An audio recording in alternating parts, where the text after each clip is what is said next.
My name is Robin Jackson. I'm 43 years old. I'm originally from Chicago, Illinois, but I've been living in the suburb of Atlanta for the past 14 years. What makes me tick? Robin is a person, a woman that's always thinking of others. I'm very empathetic, so I'm always looking to see how I can help those that are around me. Robin loves comedy. I love to laugh. Makes me happy. I love colors. I love interior design. I love fashion. And I love spending time with my family. Some of the things that give me joy are traveling to different places that I've never been. I love going to the water, the ocean. I feel like it's healing. I like to shop. I do love online shopping. I love interior design. I love talking to my friends and going to wine festivals and just being out.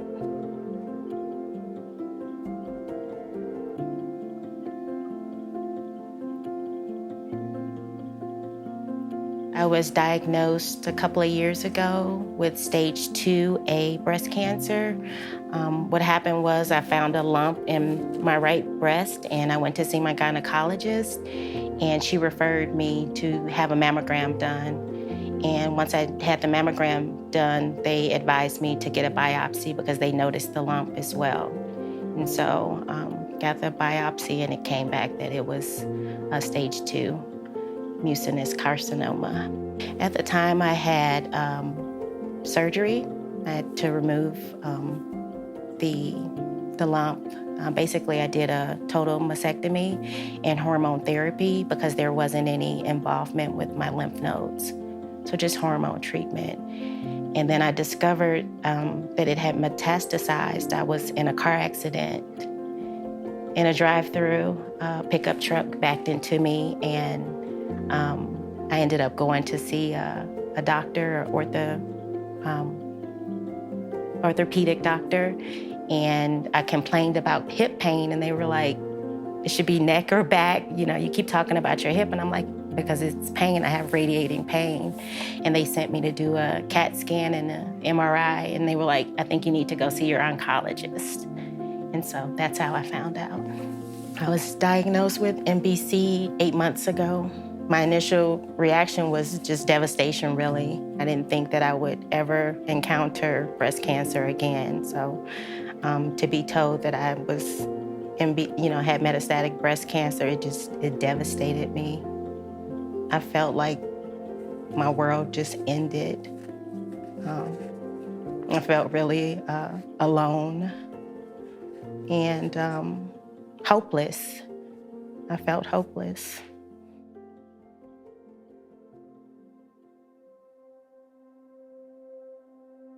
I face this challenge one day at a time. I'm grateful for each day that I wake up, and I try to make the most of the day with the small accomplishments. It could be just making my bed, getting the dishes done, whatever accomplishments that I can, attain. I look at that and it just keeps me going. I turn to my family and my friends and some online groups that I follow with other women that are dealing with metastatic breast cancer. And I kind of go within myself to just work out my fears. And this retreat has been so supportive. And helping me to realize that there are more women out here just like me that are still pushing forward and living and loving. And so I'm grateful for that. Being around other women who are dealing with the same diseases that I am, who have been doing their treatments and have been successful, it gives me hope because I'm new to MBC, and so every day, you wonder, how long do I have? And so when I see someone who's had 7 years, 6 years, 5 years, it makes me feel really good. It makes me feel like I can see my son graduate. high school.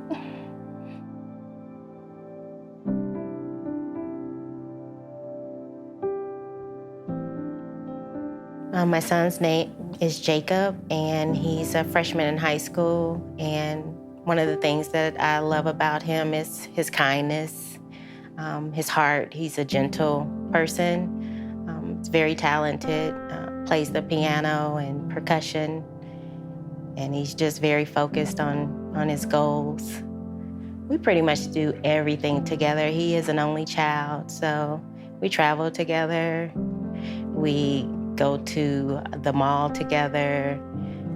We go to dinner. We went to Nassau together right after the pandemic. And skating, just everything. We go to parks, ride our bikes. But now that he's 13, it's kind of like, okay, Mom, enough. I think in some ways it has affected him, but more so the divorce that I'm going through. That's kind of been more it has impacted him more. I don't think he understands the seriousness of MBC, and that's okay for me right now. I just want him to see me healthy and still doing everything that I normally do, taking him to school, taking him to practice.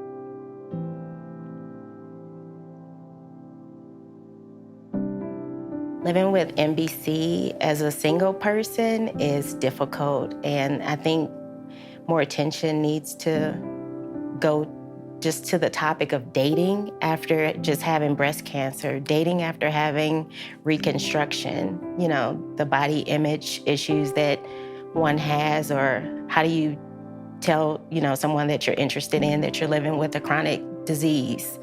It's been very difficult and very lonely. I started my divorce before I knew that I had metastatic breast cancer. And so I had all these hopes and dreams that once my divorce was final, that I would be able to join the dating game again and meet someone and maybe travel the world. But having metastatic breast cancer, I just don't know how to present that to someone, someone new, that I'm living with this disease. So I've been celibate for like the past year, and it's lonely. I've not dated at all.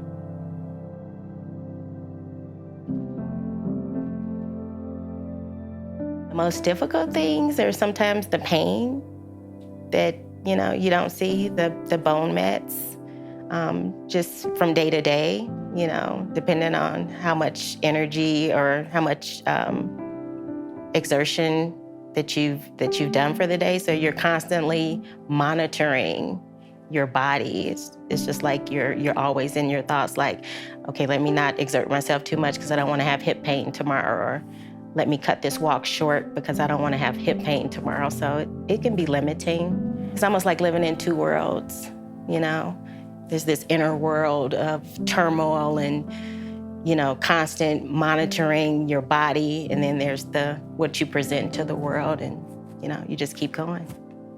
The things that keep me going are just my resilience. I've never backed down from a fight, ever. I've never given up. Losing my mom was like the hardest thing in my life, and I made it through that. So I'm like, I can make it through this.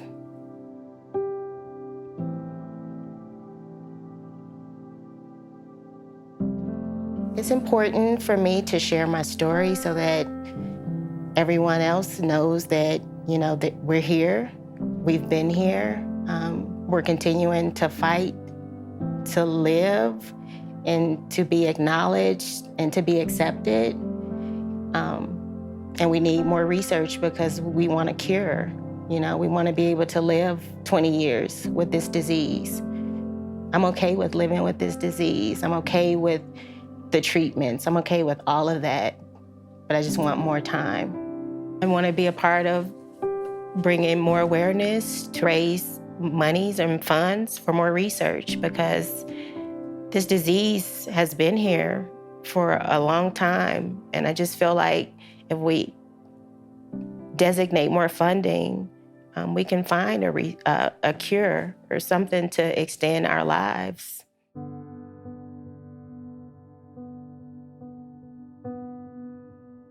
I lost my mom to NBC in 2000.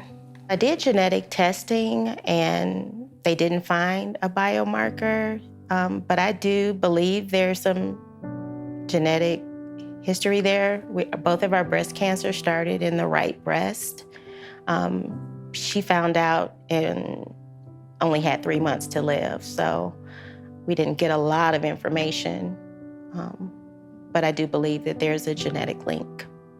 I think there were a lot of other family issues going on at the time, and she was somewhat estranged from the family, and I think she just didn't want to talk about it. She just kind of suffered silently, and when I pushed her to go to the doctor because she was having back pain, we finally went, and that's when we found out it was metastatic breast cancer. And it had gone through the lymph nodes and just most of her organs, the lungs, and so they gave her 3 months to live, and she lived for exactly 3 months.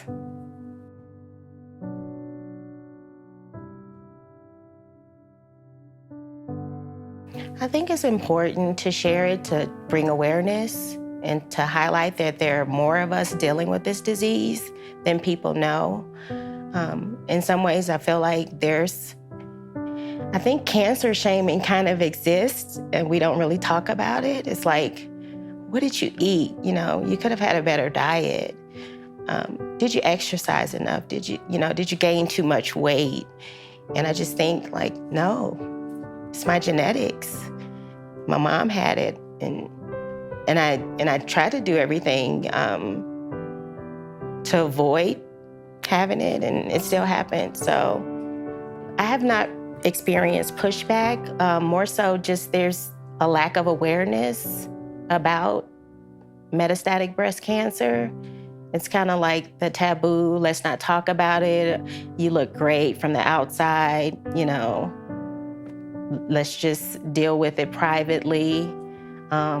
It's very emotional for some, especially like my siblings, because we did lose our mom to it. So it's kind of like sometimes I'm tiptoeing with this diagnosis, you know. But yeah, I don't know another Black woman dealing with metastatic breast cancer besides some of the ladies that I met today. So I'm really happy to be able to connect with other women.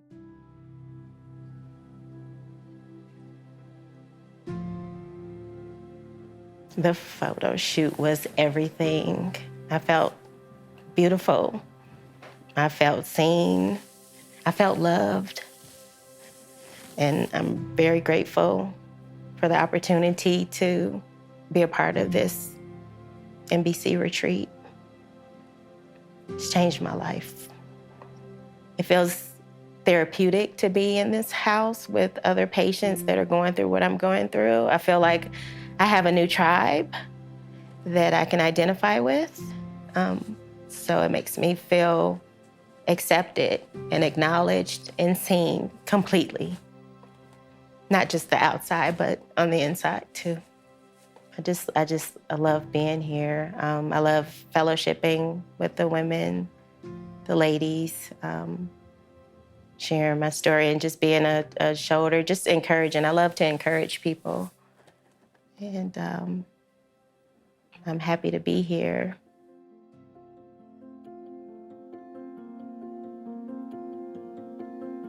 So I'll give you a little background too. I was 40 when I was diagnosed with breast cancer, which, 40 is a milestone.